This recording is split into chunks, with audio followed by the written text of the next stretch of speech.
Well, talk about a career resurrection here for Ryan Tannehill in Tennessee there with Arthur Smith. When he took over week 7 of 2019, look at his NFL rank. First in passing yards per attempt. He has the third best passer rating in the league since then, 111.3. He came alive. Third most offensive touchdowns for that offense.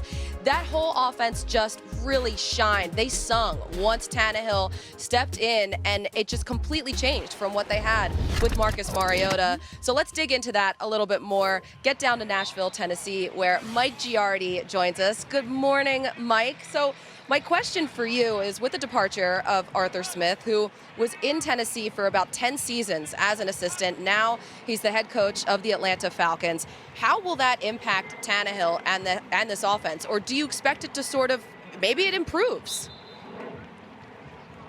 Yeah, I'm not sure you can improve on what they've done the last 2 years, although adding Julio Jones certainly makes them a more explosive offense.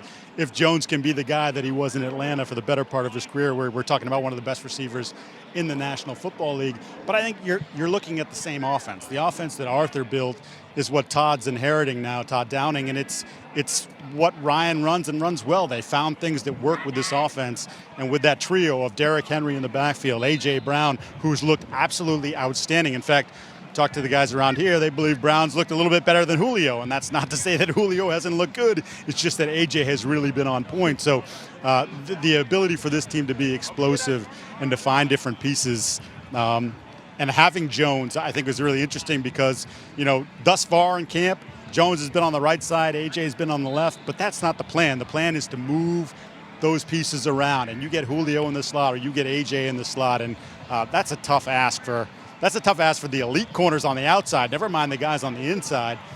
And Downing is someone who likes to live in the 3 wide receiver set, the 11 personnel, did it a ton in 2017 when he was the OC with the Raiders, and it makes a lot of sense when you add Julio. And then, of course, Josh Reynolds, who not on the practice field again today and has been dealing with something since the spring. But you get those 3 guys on the field, that's a pretty formidable trio. And I know if you're a quarterback, you got to love having those big-bodied options to throw to. Well, not only just the big bodies, but this is one of those ultimate situations as we go into the season where you go, all right, defenses, pick your poison. What do you want to do? Because you talk about the great matchups on the outside, but more advantageous for a quarterback is when a team is forced to drop an extra guy into the box. So when you do that, now I know I've got one-on-one on the outside. And, hey, which route do I like better? Which matchup do I like better with these 2 guys? And the other piece that to me is exciting is I remember when I was in Arizona and we had Anquan and Larry. One of my favorite things was to put them on the same side, because you think about if you put them on opposite sides, teams can roll a safety over the top of both sides. They're not going to commit a 4th guy to a particular side. So you want to try to, quote unquote, double a guy, put a safety over the top. So be it. One of those guys is going to get a matchup where they're in a one-on-one type situation. And so would not be surprised if oftentimes you saw A.J. Brown and Julio Jones on the same side of the field, forcing a team to go, okay, what are you going to do now? Who are you going to put your best guy on? And then, as Mike was just saying, Julio does a great job running from inside the slot.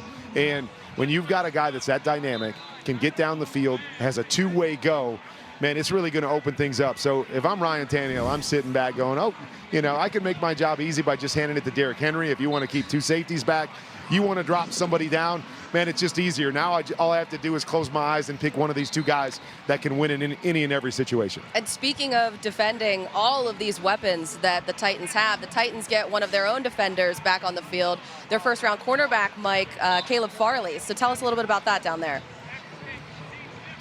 Well, they're really excited about Farley. The feeling was going into the draft that had he been healthy, he would have been the first corner picked. And I was at his pro day, and he's such an impressive kid. And he said, look, am I disappointed I'm not going to be the first corner taken?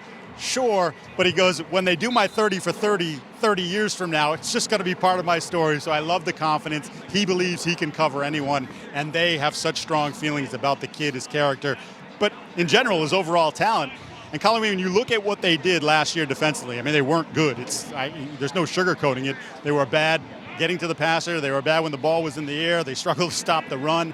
And what they've done now is they've remade a lot of those pieces, and they're starting from scratch. And that secondary, 3/4 of the starting secondary is gone. And in their place, Elijah Molden, a rookie corner, he's probably going to be your slot guy. Farley, if he's healthy and he's out here today, expected to be one of your outside corners. And then you brought in Jackrabbit Janoris Jenkins to be on the other side. And Jackrabbit, 2 picks yesterday, a vocal guy. I think there's just going to be a confident group, a group that is capable of being so much better than they were last year. And with this offense, if they're that good, Colleen, then they are an incredibly dangerous football team in the AFC.